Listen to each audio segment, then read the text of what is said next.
The sun beat down mercilessly on the U.S. Marine base, turning the dry earth into a haze of heat and dust. Soldiers moved with practiced efficiency, boots thudding against the concrete, voices clipped and focused. Amidst the bustle, a transport helicopter descended, kicking up a storm of sand that swept across the tarmac. Lieutenant Colonel Emma Parker stepped off, her uniform immaculate despite the heat, her boots scuffless, her posture unyielding. Every eye in the vicinity seemed drawn to her, some in curiosity, others in disbelief. She was young for her rank, barely 35, yet her reputation as one of the most brilliant tactical officers in the Corps preceded her.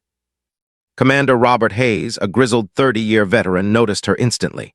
He had a reputation for being unflappable, and yet, as he watched Parker stride toward the command center, he felt a flicker of unease. "Young lady," he muttered to his aide under his breath, "hope you know what you signed up for." He leaned against a railing, arms crossed, smirking as if he were ready to see her falter.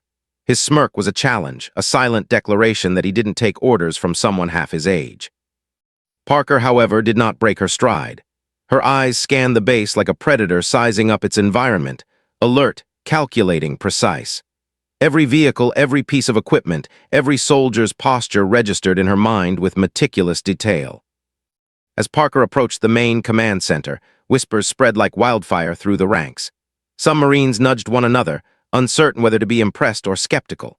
She was a rare sight, a woman who had clawed her way to command through intelligence, skill, and sheer determination in a traditionally male-dominated environment.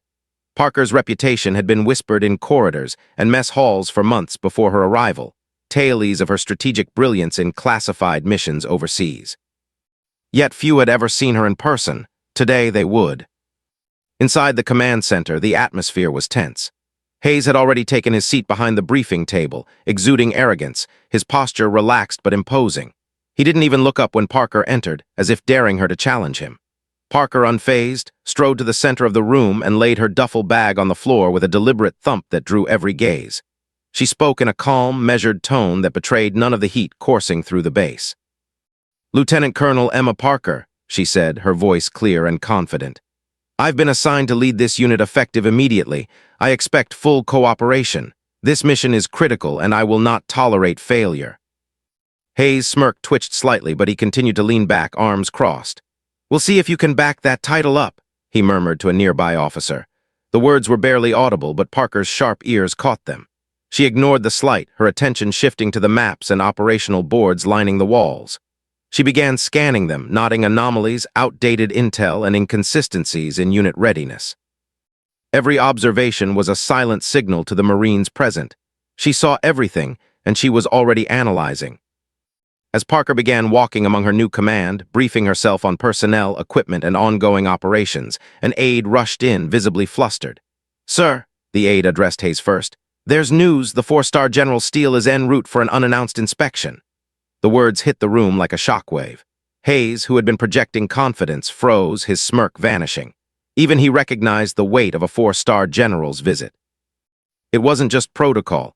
It was a high-stakes evaluation, and every flaw, hesitation, or misstep would be magnified.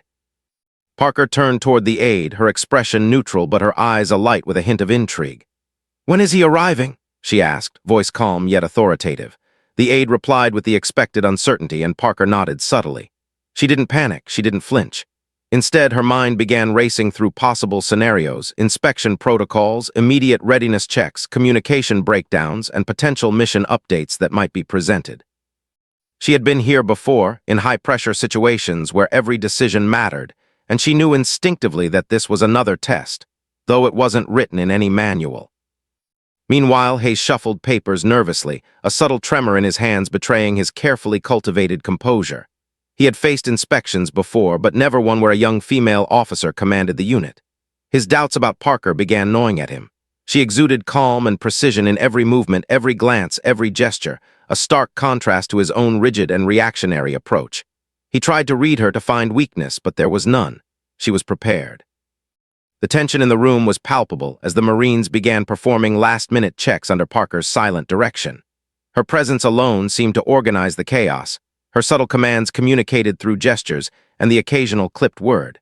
Soldiers instinctively moved faster, double-checking equipment, reviewing mission notes, and adjusting tactical formations. Parker's ability to command without overtly asserting dominance was a skill honed over years in covert operations. She didn't need to shout. The Marines followed because they respected competence. Outside, the first signs of the general's convoy were visible, a black SUV kicking up dust as it approached the base perimeter. Hayes' anxiety was growing, and it showed despite his efforts to mask it. Parker, standing near the center of the command room, tilted her head slightly, sensing the shift. Every officer in the room noticed the change, the subtle ripple of tension that traveled through Hayes like an electric current. Parker didn't react overtly. She let the moment build, letting the anticipation grow, knowing that perception often mattered as much as action. As the vehicle doors opened, the four-star General Marcus Steele stepped out, tall, imposing, and calm. His reputation preceded him, legendary for his tactical genius, strict discipline, and the ability to size up any officer in seconds. The room fell silent. All eyes turned to Parker and Hayes. Steele's gaze swept across the room, sharp and assessing, and then paused on Parker.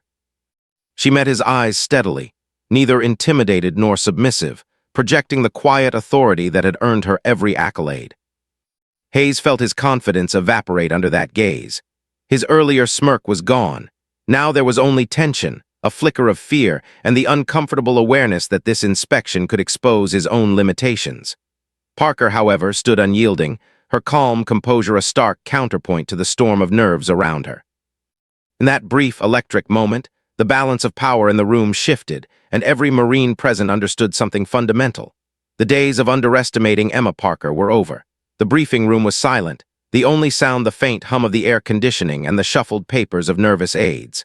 Lieutenant Colonel Emma Parker stood at the center, her eyes sweeping over the assembled Marines. Every soldier waited, some with curiosity, others with guarded skepticism. Commander Robert Hayes sat near the front, arms crossed, a faint smirk still attempting to mask the tension in his posture. Parker ignored him, her attention fixed on the mission boards and maps that lit up the room with tactical projections. She had memorized every detail, every coordinate, every contingency. "Ladies and gentlemen," Parker began, her voice calm but commanding, "the upcoming mission is critical. Rogue mercenary forces have taken control of a key regional facility. Their actions threaten the safety of hundreds of civilians, and the potential for escalation is high. We are to neutralize the threat, rescue any hostages, and secure vital intelligence." She paused, letting the words sink in. The weight of responsibility filled the room, every Marine aware that failure was not an option. Hayes scoffed audibly, leaning back in his chair. "And you expect a unit of this size to just waltz in there and clean up? You're dreaming, Lieutenant Colonel." His tone was derisive, the kind that implied he knew better than she did. Parker's eyes flicked to him, unblinking, calm as a still lake. "Commander Hayes," she said evenly, "I expect your full cooperation. This isn't about ego, it's about the mission. If you can't support the team, I'll make sure you don't get in the way." Hayes opened his mouth, but before he could respond, the room's tension escalated as the door swung open abruptly. Every head turned. The footsteps that followed were measured, deliberate. Into the room stepped General Marcus Steele, a four-star general whose reputation was legendary in the Corps. His uniform was immaculate, his medals catching the light, but it was his eyes that drew attention, a piercing, calculating gaze that seemed to see right through every person in the room. The air thickened instantly. Soldiers instinctively straightened, officers shifted nervously, and even Hayes felt a cold tension claw at his chest. Steele's gaze swept slowly across the room, pausing briefly on Parker. There was no warmth, no hint of favoritism, only an intense assessment. Parker returned his stare, unwavering. She held herself with a quiet authority, letting the general measure her without a single sign of intimidation. For a moment the room felt suspended, like the calm before a storm. Steele's voice finally broke the silence. "Lieutenant Colonel Parker," he said, each word deliberate, "I've heard a lot about you. Today I'll see if your reputation matches your performance. The unit's readiness, leadership, and decision-making will be under my scrutiny. Commander Hayes," he added, eyes narrowing slightly, "I expect full cooperation as well." Hayes swallowed hard, the earlier smugness replaced by a flash of uncertainty. He nodded stiffly, the weight of Steele's presence settling like a stone on his chest. Parker, however, did not flinch. She nodded once, acknowledging the general, her focus already shifting back to the mission boards. "Sir," Parker continued, "the operation requires precision. The facility is heavily guarded. Surveillance indicates multiple entry points, but the main risk is a coordinated counterattack. My team has trained for urban infiltration, hostage extraction, and neutralization of high-value targets. Coordination with air support will be critical. Timing is everything. Every second counts." Steele studied her silently, then asked, "And the potential casualties?" Parker's response was calm, clinical, and direct. "Minimal if executed correctly, but any delay or miscalculation increases risk exponentially." Hayes shifted uncomfortably in his seat. He had expected hesitation, uncertainty, or even arrogance from her. Instead, Parker delivered facts, analysis, and strategy with a calm precision that left little room for doubt. The general's eyes flicked to Hayes, a subtle challenge in his gaze. "Commander, do you see any flaws?" Steele asked. Hayes opened his mouth, then hesitated. Parker's meticulous planning, clarity of command, and unquestionable confidence had stripped away his leverage. He swallowed, realizing that his usual tactics, arrogance, intimidation, would not work here. Steele's attention returned to Parker. "Lieutenant Colonel, I want you to lead a full-scale simulation tomorrow. This will determine not just the unit's readiness, but your ability to command under pressure. Hayes will serve under your orders for the duration of the exercise." His words landed like a hammer strike. Every Marine knew the stakes were high. Every second of that simulation would be observed, judged, and critiqued. Hayes' jaw tightened. He had never followed anyone's orders so completely in a live exercise, and the idea of submitting to Parker's leadership felt like swallowing his pride whole. Parker met Steele's gaze calmly. "Understood, sir. The team will be ready." She turned slightly, addressing her unit. "We move at 600. Everyone knows their role. Precision, communication, and trust are paramount. Any deviation could compromise the operation and endanger lives." The room was silent again. Soldiers exchanged glances, some impressed, others wary. Hayes sat stiffly, the tension radiating off him. He had thought himself the most capable leader in the room, yet Parker's confidence and competence were undeniable. He realized with growing unease that he had misjudged her. Steele finally nodded, a faint expression of approval crossing his features. "This unit will be watched closely, not just for the mission, but for leadership and cohesion. Lieutenant Colonel Parker, I expect nothing less than excellence. Commander Hayes, support her fully." With that, he turned and left the room, his presence lingering like a heavy shadow. The tension released slightly as the soldiers exhaled, but Hayes remained rigid, his pride wounded, eyes flicking toward Parker with grudging acknowledgement. Parker, undeterred, began her final preparations for the simulation. She reviewed maps, checked equipment, and gave precise, quiet instructions to each Marine. Her calm authority drew the team together, their trust forming in silent, unspoken ways. As the sun dipped low, casting long shadows across the base, Parker's mind raced ahead to the simulation, already calculating contingencies and strategies. Hayes watched, silent, unsure, as the young commander proved with every movement and word that titles were more than names. They were earned in action, precision, and courage. The stage was set, and the real test was about to begin. The morning mist clung to the edges of the training ground, a cold, biting fog that blurred the edges of obstacles and hid dangers that could easily trip an unprepared unit. Lieutenant Colonel Emma Parker led her team onto the terrain, her boots crunching on gravel, eyes scanning every detail. Her Marines followed, alert, sensing the weight of today's evaluation. The stakes were higher than usual. General Steele's surprise inspection had transformed a routine training exercise into a full-scale test of strategy, leadership, and precision. Commander Hayes marched beside the unit, arms crossed, jaw tight. He had anticipated mistakes, hesitation, perhaps even some level of incompetence from Parker's youthful leadership. He had counted on it. But as Parker moved with calm, deliberate authority, issuing precise commands, coordinating teams with subtle hand signals and concise orders, he felt the first flickers of unease. She wasn't merely competent, she was in complete control. "Alpha team, flank left. Bravo, secure perimeter. Charlie, follow my lead, maintain formation," Parker instructed, her voice steady and precise. Each squad moved as if anticipating her every thought, almost instinctively. Hayes' skepticism began to falter. His experience told him that such synchronization in a high-pressure simulated environment was rare, yet here it was unfolding under Parker's command. The obstacle course was brutal.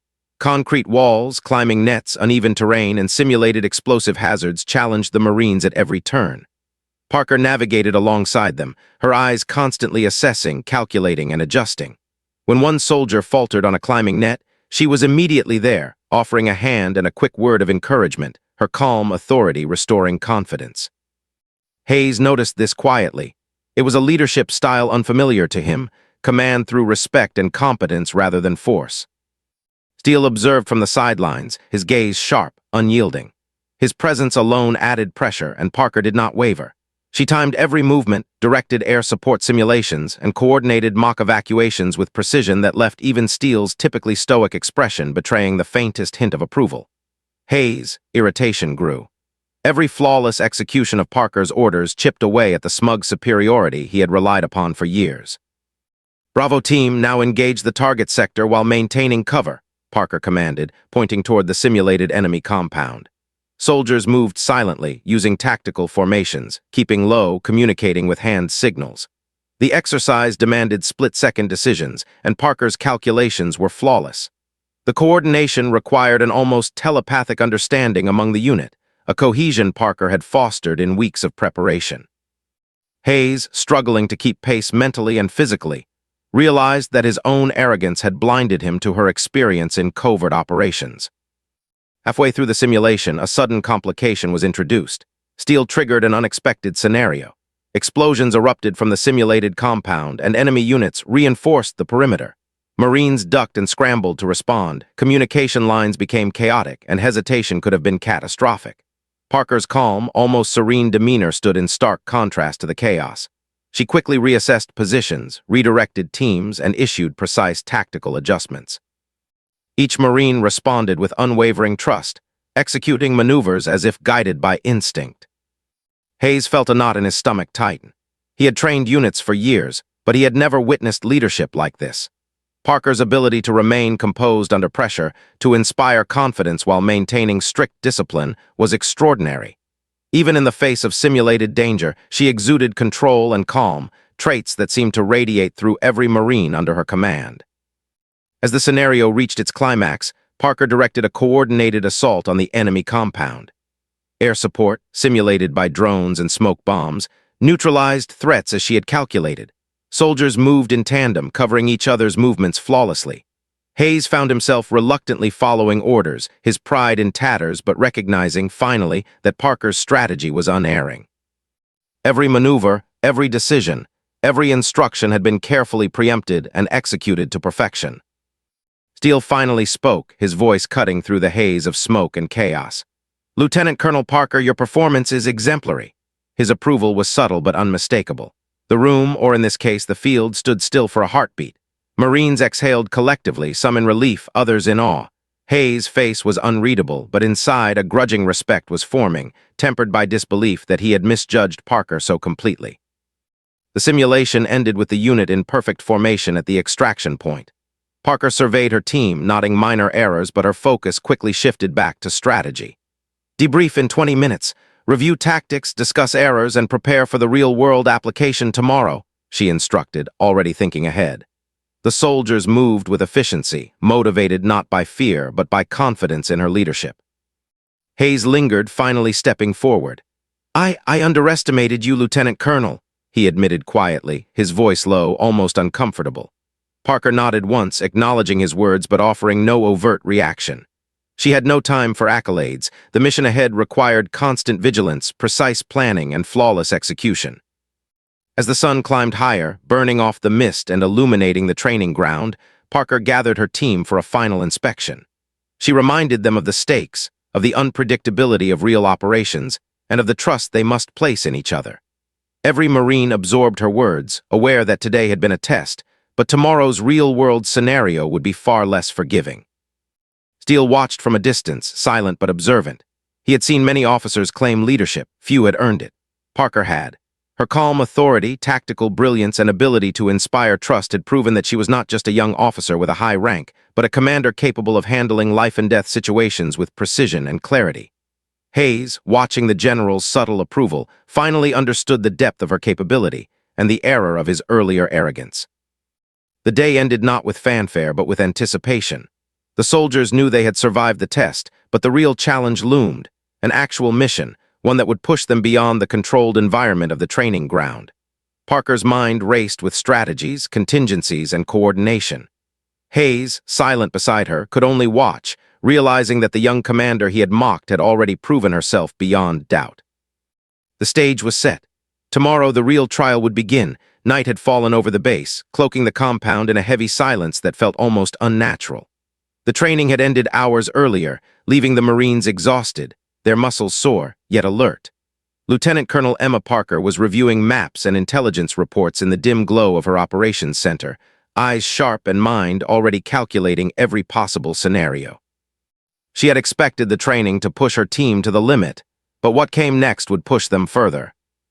An aide burst into the room, panting, urgency written across his face. "Lieutenant Colonel Parker," he said, glancing nervously at Commander Hayes, "General Steele wants an immediate briefing. There's an urgent mission, no time to prepare beyond what's in your current intelligence files." Parker's calm exterior didn't waver, but her mind raced. She motioned for the team to assemble. Hayes, by her side, scowled. "What is it now?" he muttered under his breath. Parker ignored him, already moving toward the large tactical display where satellite images and troop movements flickered across the screen. Steele entered silently, as imposing as ever, the weight of his presence filling the room. "Lieutenant Colonel Parker," he began, voice firm, "intelligence indicates a rogue mercenary group has seized a strategic facility in the region. Their intent is to destabilize local governance and endanger civilians. We need your unit to intervene immediately." Parker absorbed the information, quickly cross-referencing coordinates, maps, and intelligence feeds. Her mind worked at lightning speed, calculating risks, contingencies, and extraction routes. Hayes shifted uncomfortably, the smirk he had worn during the training completely gone. He had counted on this being a controlled exercise, yet Parker's composed demeanor made him feel increasingly irrelevant. She turned to Steele. "What's the intel on enemy strength and fortifications?" she asked, already thinking several moves ahead. Steele's eyes flicked toward her, approving of her direct approach.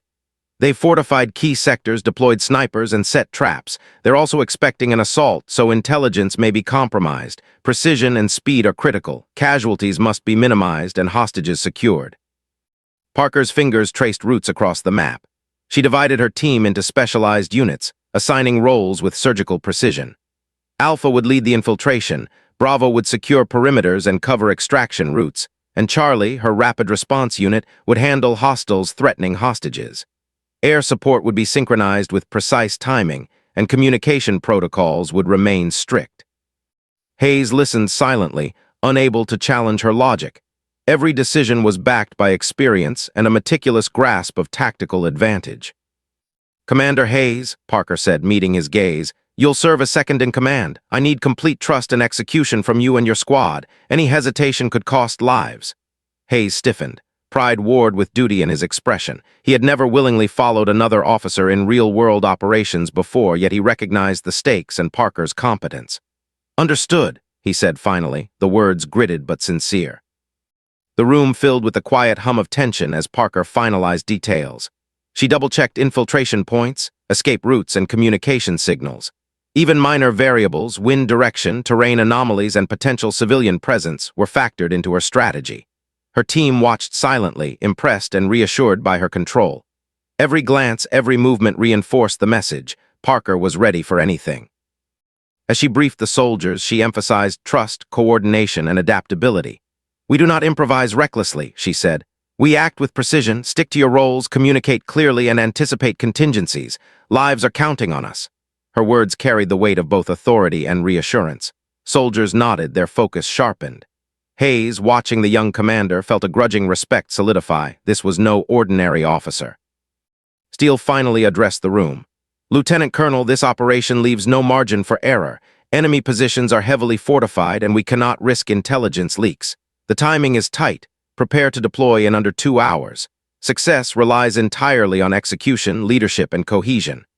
He left the room as silently as he had entered, leaving a palpable tension behind. Parker turned back to her team. 2 hours. That's all we have to prepare mentally and physically. Equipment check, weapons ready, comms secure. Every contingency must be covered. We move precisely or we fail. Understand?" Her voice was steady, commanding, yet carried an undercurrent of urgency. Every Marine nodded. The trust they had built during the day's exercises now became their anchor. Hayes adjusted his gear, muttering complaints under his breath that were more reflexive than genuine.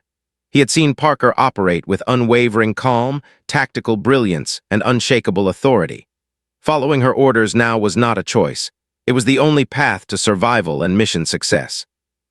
The team moved quickly, double-checking equipment, securing communications, and reviewing Parker's final tactical map. Each minute felt like an hour. The quiet hum of tension was broken only by whispered last-minute coordination. Parker's presence calmed nerves, inspired focus, and reminded every Marine why trust in leadership was non-negotiable. As helicopters roared to life outside, Parker led her team toward the deployment area. She paused at the door, glancing back at Hayes. "Stay sharp. Trust the plan. Trust each other," she instructed, her voice calm but carrying a weight that silenced all further complaints. Hayes met her gaze, nodded reluctantly, and fell into line. The night was thick with anticipation. Every shadow seemed to hide danger, every gust of wind a potential threat. Parker's mind raced through calculations, contingency plans, and exit strategies, while her Marines readied themselves for the unknown. The mission was no longer a simulation. This was real, high-stakes, and unforgiving. As the helicopters lifted off, carrying Parker's team toward the target zone, the base fell silent. Even Hayes, staring at the receding aircraft, understood that today's operation would define not just the success of the mission, but the respect and authority of a young commander who had proven herself already, under fire, in training. Every second from this point forward would test their skill, courage, and cohesion. The mission had begun. The dense jungle swallowed the Marines as they moved silently through the undergrowth, their night vision goggles casting eerie green shadows over twisted roots and dense foliage. Every rustle of leaves, every snap of a branch sounded amplified in the tense silence. Lieutenant Colonel Emma Parker led the team with precise control, her movements fluid and deliberate. Each Marine mirrored her discipline, aware that a single misstep could alert the enemy to their presence. Commander Hayes struggled to keep pace. The terrain was treacherous, uneven, and unforgiving. He had trained in difficult environments before, but Parker's pace was relentless. His pride bristled as he realized she was not only capable but physically and mentally prepared for every obstacle the jungle threw at them. He kept quiet, following her lead, noting how the soldiers around him trusted her implicitly. Parker signaled Alpha Team to take the lead. The smaller unit moved like shadows, silently clearing a path through the undergrowth. Bravo Team followed, securing the flanks while Charlie Team covered the rear. Parker's mind was constantly calculating the enemy's patrol patterns, likely ambush points, and the probability of booby traps. Her calm authority radiated, and even Hayes, despite his initial skepticism, felt compelled to obey. Suddenly, a faint glint of movement caught Parker's eye. A tripwire stretched across a narrow path. She froze, then crouched, motioning her team to halt. With practiced precision, she disarmed the trap, signaling for the Marines to advance slowly. Hayes watched, astonished at her instinctive precision and foresight. The danger was real, yet Parker handled it with an almost serene confidence. The team pressed forward, deeper into enemy territory. Signs of the mercenaries' presence were everywhere: discarded equipment, camouflage netting, and hastily buried supplies. Parker's tactical mind raced. The enemy was expecting them. Someone somewhere had leaked intelligence.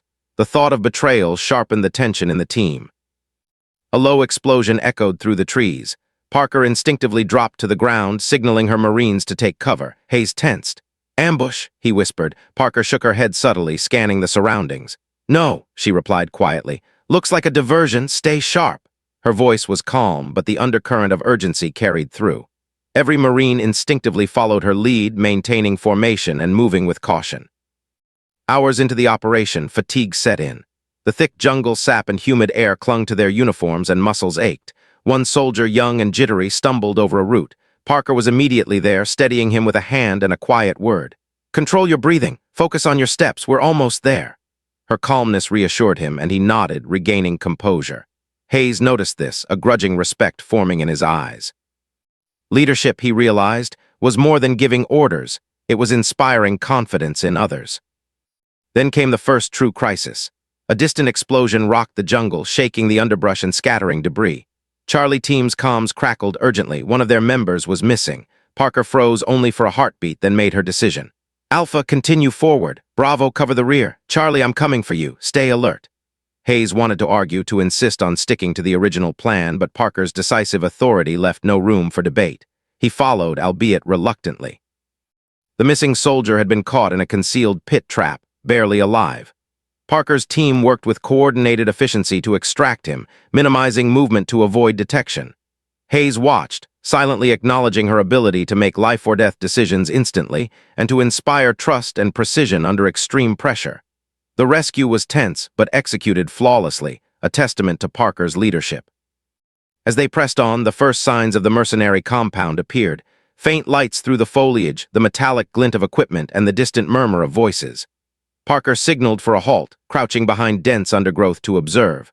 Her mind raced through possible approaches, entry points, sniper positions, enemy numbers, and the location of hostages.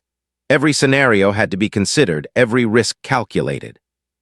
Hayes observed, finally silent, realizing she had already anticipated complications he hadn't even thought of. "Listen carefully," Parker whispered, her voice low but commanding. "Alpha moves to the west entry. Bravo covers the perimeter. Charlie is ready to respond if the hostages are threatened. Timing is critical. One mistake and we lose the element of surprise." "Understood."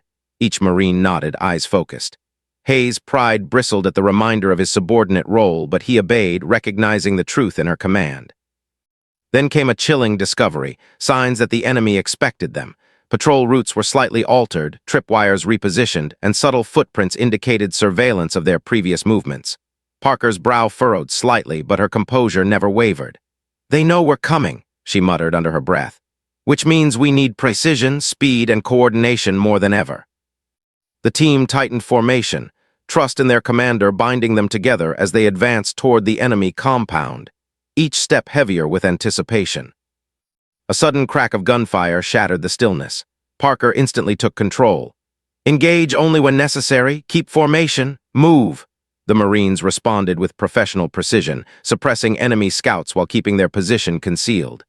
Hayes, moving beside her, found himself acting purely on instinct, his respect for Parker now undeniable. The jungle seemed alive with tension. Each shadow, every sound, carried threat.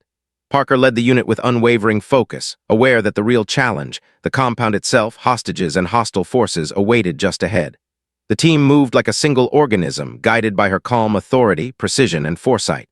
Hayes, for the first time in years, followed instead of leading, realizing that his old methods of command were no match for Parker's strategic brilliance.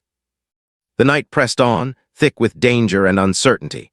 Parker's team advanced steadily, overcoming obstacles, evading traps, and rescuing their missing teammate.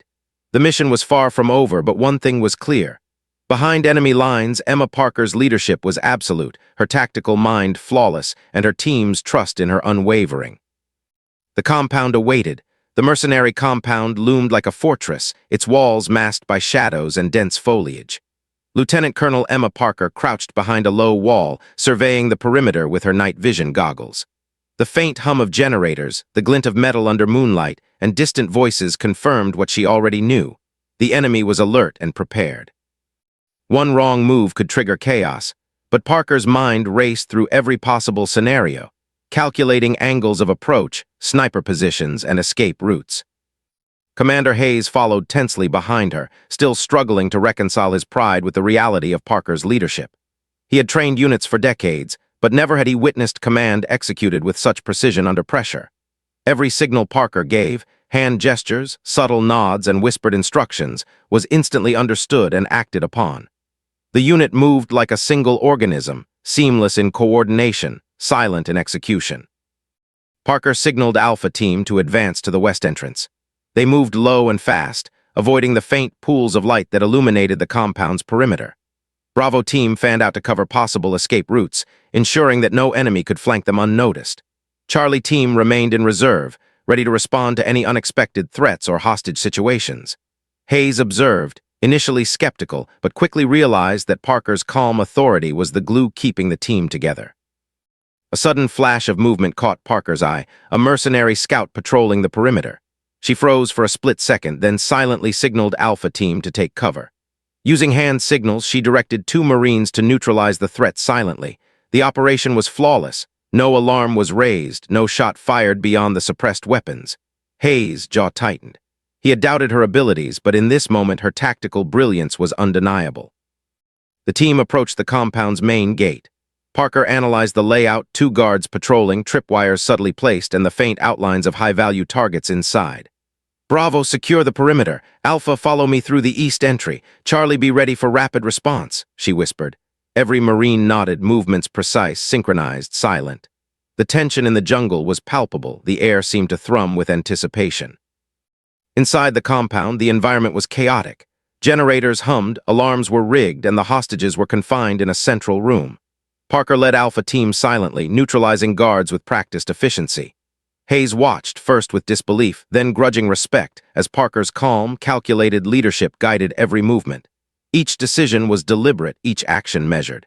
Hesitation had no place here, and Parker eliminated it entirely.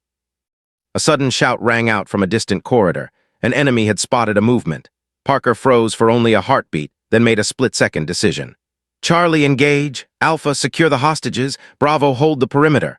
Within moments, the teams executed their orders with flawless coordination. Hayes found himself responding instantly, fully trusting Parker's decisions despite his lingering pride. The missing team member rescued earlier guided Parker through a maze of corridors to the hostages. The sight was harrowing. Civilians huddled, terrified, shackled together. Parker's heart tightened, but she kept her composure, issuing precise commands for their extraction. Quietly free them, 2 at a time. Move fast, stay low, stay silent, she instructed. The Marines obeyed, moving with lethal precision while protecting those they were tasked to save. Then Parker spotted the mercenary leader, the man responsible for the chaos in the region. Recognition struck her. He was tied to a previous mission, someone who had escaped justice and now wielded power over innocent lives. Anger flickered across her face, but she suppressed it. Focus on the hostages, she murmured to herself, tactical priority over personal vendetta. Hayes noticed the brief flash of emotion but kept silent, understanding that Parker's discipline was absolute. The mercenary leader attempted to rally his forces. Alarms blared, lights flickered, and chaos erupted. Parker's team responded instantly, their prior coordination paying off. Suppressed weapons, precise maneuvers, and protective positioning allowed them to control the chaos. Hayes acted alongside her, finally acknowledging her leadership fully, covering her from a sniper's line of fire. The realization hit him. She had earned every ounce of respect he had initially withheld. The compound became a blur of movement, enemy forces neutralized, hostages moving toward extraction, and Parker calculating every second to minimize casualties. Her calm, authoritative presence guided the chaos into order. Even when a trapped civilian screamed, she maintained composure, ensuring the Marines focused on priority objectives. Hayes, once arrogant and dismissive, now followed her without hesitation, entirely reliant on her judgment. As the team moved toward the extraction point, Parker signaled for Alpha and Bravo teams to hold positions while she covered the rear with Charlie team. The mercenary leader attempted a final desperate attack, but Parker's strategy anticipated the move. With flawless execution, the threat was neutralized, and the path to extraction secured. Every Marine moved as one, coordinated, precise, and deadly under Parker's guidance. Finally, the hostages were safe. The compound secured. Parker exhaled briefly, though the adrenaline still coursed through her veins. Hayes approached quietly, a rare expression of humility on his face. "Lieutenant Colonel, I misjudged you," he admitted, his voice low. Parker nodded once, acknowledging the comment without embellishment. The mission was not over, but respect had been earned in ways that words could never convey. The team moved toward extraction, the night thick with tension but filled with the quiet satisfaction of success. Parker's mind already ran ahead, calculating debriefs, securing intel, and preparing for the next challenge. Hayes, following her lead, finally understood what leadership truly meant: control under pressure, tactical brilliance, and the unwavering trust of those you command. As helicopters hovered over the compound, ready to lift the team out, Parker glanced back at the secured site. The mercenary threat had been neutralized, but the operation had revealed another truth. Her team, her planning, and her leadership were the difference between life and death. Hayes silently acknowledged that reality, his pride replaced by respect, his skepticism erased by proof. The confrontation had ended, but the war was far from over. Parker's command had proven decisive, her strategy flawless, and her team's cohesion unbreakable. Every second, every decision had been tested, and they had prevailed. The extraction began, carrying the Marines and rescued hostages safely out of danger, leaving the compound and chaos behind, but not without lessons etched in every soldier's mind. The night air was thick with tension as Lieutenant Colonel Emma Parker led her team toward the rooftop extraction point. Smoke from the earlier explosions clung to the building like a heavy fog, casting flickering shadows over the mercenary compound below. The hostages, now freed, were guided carefully by Alpha and Charlie teams, their eyes wide with fear and relief. Every step was calculated, every movement deliberate. Parker's mind raced ahead, anticipating every threat, every misstep that could jeopardize their escape. Commander Hayes moved beside her, silent, alert, finally accepting his role as second in command. The arrogance that had defined him was replaced by focus, admiration, and a grudging recognition of Parker's brilliance. Every order she gave was executed with precision, the Marines' trust in her absolute. Hayes had trained countless soldiers, but he had never witnessed such fluid coordination, calm under fire, and tactical foresight. "Bravo team, cover the perimeter," Parker whispered, her voice low but firm. "Alpha, lead the hostages up the stairwell. Charlie, stay ready for any counterattack." Her eyes scanned the rooftop, calculating wind direction, line of sight, and landing zones for the helicopters hovering nearby. The extraction would require perfect timing, coordination, and nerves of steel. As the hostages moved cautiously, a sudden burst of gunfire erupted from the far side of the rooftop. Parker dropped low instantly, signaling her team to take cover. Hayes instinctively followed, though a part of him marveled at her ability to stay calm amidst chaos. "Snipers!" she muttered, scanning the shadows for movement. Every angle had been anticipated, yet the enemy still managed to surprise them. Parker's split-second decision-making shone. "Suppress fire only when necessary, cover the hostages, move to the extraction point." Her commands were precise, unhesitating, and perfectly timed. Alpha Team returned fire with controlled bursts, neutralizing 2 snipers, while Charlie Team flanked a third, pushing them back toward the edge of the compound. Hayes, despite his initial pride, found himself following without question, his trust in Parker complete. Then Parker saw him, the mercenary leader. He had survived the chaos of the assault and was now trying to rally what remained of his forces. Recognition struck her. This was the same man responsible for countless atrocities, a target she had once failed to neutralize. Anger flared, but Parker suppressed it, her tactical mind overriding personal vendetta. Lives were at stake, and the mission came first. "Leave him," she instructed Hayes quietly, her gaze fixed on the leader. "Focus on the hostages and extraction. Neutralizing him is secondary." Hayes hesitated, seeing the fire in her eyes, but nodded. The lesson was clear. Discipline, control, and mission focus trumped personal revenge. Even under extreme provocation, Parker maintained her calm, her decisions precise, her authority unshakable. The helicopters drew closer, their rotors cutting through the tense night air. Parker coordinated with the pilots using hand signals and radio commands, synchronizing their landing with the rooftop approach. The Marines moved with urgency, guiding hostages onto the platforms, ensuring no one was left behind. The operation demanded flawless timing. Even a single delay could result in disaster. Suddenly, a secondary explosion rocked the rooftop. Debris scattered and a support beam cracked ominously. Parker's heart rate spiked, but her outward composure remained untouched. She calculated the risk instantly and adjusted her plan. "Charlie, cover the north side. Alpha, keep the hostages moving. Hayes, with me. Stabilize the beam if it collapses." Every word was precise, every command executed without hesitation. Hayes found himself side by side with Parker, lifting the beam just enough to allow safe passage.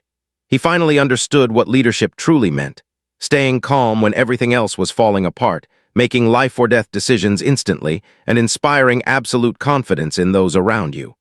Parker's presence was a tether, a steady anchor in the chaos. With the hostages secured, Parker turned her attention to the mercenary leader. He attempted a desperate move, lunging toward one of the Marines with a concealed weapon. Parker acted instantly, neutralizing the threat with a precise strike that incapacitated him without risking civilian lives. Hayes watched in awe, realizing that tactical brilliance was not just about strategy. It was about timing, discipline, and moral clarity. The extraction was tense but ultimately successful. The Marines and hostages boarded the helicopters, the rotors whipping up a storm of wind, debris, and dust. Parker remained the last on the rooftop, ensuring everyone was safely aboard before signaling her own extraction. Hayes followed closely, glancing back at the mercenary leader who was now restrained and neutralized. The threat was contained, but the night had tested them all beyond anything they had faced in training. As the helicopters lifted off, the compound shrinking below them, Parker allowed herself a brief moment of reflection.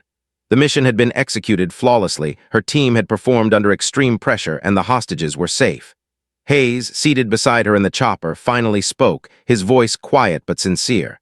"Lieutenant Colonel, I owe you my respect. You're the real deal." Parker nodded once, acknowledging him without fanfare, her focus already shifting to the next steps. "Debrief, securing intel and preparing for any potential fallout. General Steele's earlier words echoed in her mind: leadership, cohesion, and flawless execution. Tonight had proven them all. Parker's calm authority, tactical brilliance, and unwavering focus had carried her team through chaos and danger, and even Hayes had learned a lesson in humility and trust. The helicopters soared into the night sky, the lights of the base appearing in the distance. Parker glanced at her team, their faces illuminated by the faint green glow of night vision optics, each reflecting exhaustion, relief, and pride. Every Marine had trusted her completely, and she had led them without falter. This was what leadership demanded, not just authority, but clarity under pressure, decisiveness, and the ability to inspire confidence even in the darkest moments. As the choppers approached the base, Parker's mind was already calculating next steps: debriefing, recovery, and preparing for potential retaliation. The mission was over for now, but the war was never truly finished. Still, one truth was undeniable. Tonight, Parker had earned not just respect, but unshakable trust, proving that her authority was absolute and her leadership unmatched. The base was quiet as the helicopters touched down, the rotors whipping dust across the tarmac.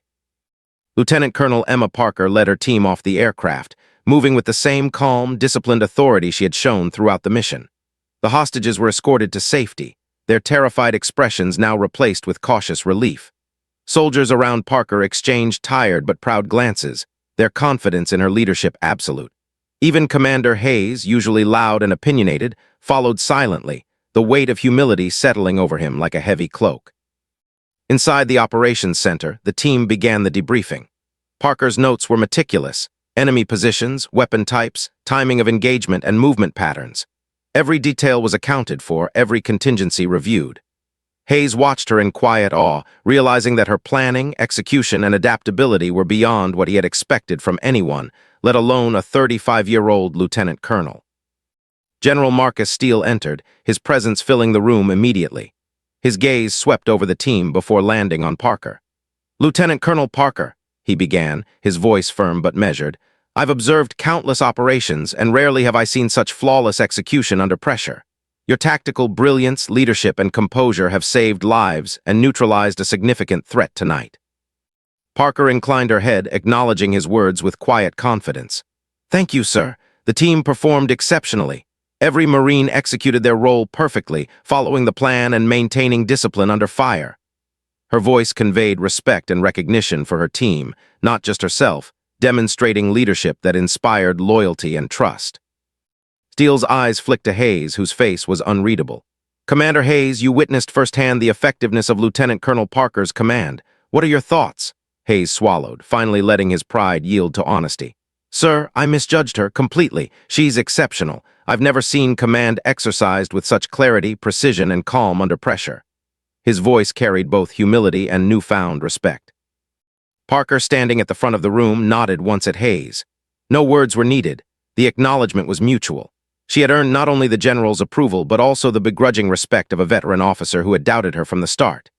Hayes' transformation was subtle but profound. The arrogance that had defined him now replaced by the realization that leadership was not about ego, it was about competence, decisiveness, and the trust of those you command. The debriefing continued. Parker detailed the engagement, highlighting critical moments where timing, coordination, and rapid decision-making had prevented casualties and ensured mission success. She noted areas for improvement, small oversights in surveillance coverage and communication protocols, demonstrating her commitment to continuous learning even after a flawless operation. Her team absorbed every detail, aware that this dedication was part of what made her extraordinary. Once the technical briefing ended, Steele stepped forward. "Lieutenant Colonel Parker, based on tonight's mission, I am recommending accelerated promotion consideration. Your performance has set a new standard for leadership in the field." The words hung in the air, heavy with significance. Marines in the room exchanged glances, understanding the magnitude of such recognition. Parker acknowledged the commendation with a simple nod, her focus already shifting to preparing for future missions, aware that leadership was an ongoing responsibility, not a single achievement. Hayes, meanwhile, approached Parker privately as the room began to empty. His tone was quiet, reflective. "I doubted you from the start," he admitted. "I laughed at your title and I was wrong. You've earned not just respect, but absolute trust. I'll follow your command anytime, no hesitation." Parker looked at him calmly, her eyes steady. It's not about proving yourself to me, Commander. It's about keeping our Marines and civilians safe. That's all that matters." Hayes nodded, absorbing the lesson fully. Outside, the night was clear, the moon reflecting off the tarmac as the team gathered for final checks. Parker moved among the Marines, offering a quiet word of encouragement, checking equipment, and ensuring everyone was accounted for. Her calm authority radiated, reinforcing the cohesion and trust of her unit. The mission had tested them all, physically, mentally, and morally, and they had emerged stronger and more united than ever. Steele observed from a distance, his expression revealing subtle approval. He knew that leadership like Parker's was rare. Commanders often relied on ego, fear, or intimidation, but Parker's strength came from competence, clarity, and the unwavering ability to inspire trust. She had proven herself in every sense, and the general understood that this young officer would shape the future of tactical operations in the Corps. As the team prepared to return to barracks, Parker took a moment to glance at the secured compound in the distance.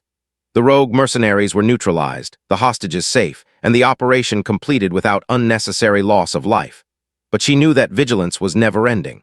Another mission, another threat could arise at any moment. Leadership demanded constant readiness, strategic thinking, and the ability to remain calm under pressure. Hayes finally broke the silence. "Lieutenant Colonel, you're remarkable," he said quietly. "Tonight you didn't just command a mission, you commanded respect, loyalty, and results. I've learned more in these hours than I have in decades." Parker allowed a faint smile, though her mind was already turning toward planning, training, and future operations. "Thank you, Commander. That means more than you realize. Now let's make sure our Marines get rest. They'll need it for what comes next." The team dispersed, tired but victorious. Parker stayed for a moment, reflecting on the mission, the risks, and the responsibilities that came with command. Every decision, every calculation, every action had mattered. Lives had depended on her judgment, and she had delivered. The weight of responsibility was immense, but it was the essence of leadership, a responsibility she would never shirk. In the quiet aftermath, the base seemed almost peaceful, but the memory of the mission, the precision, danger, and unity, remained vivid. Parker's leadership had not only saved lives, but redefined what it meant to command in the field. Hayes, the team, and even General Steele now understood that titles meant little without competence, decisiveness, and the trust of those you lead. And for Emma Parker, the mission was not just a victory. It was proof that leadership was about more than authority. It was about action, clarity, and the unwavering commitment to protect those under your charge. The night closed over the base, but for Parker, the future of operations, missions, and the Marines she led stretched forward, filled with challenges, responsibilities, and the unyielding call of duty.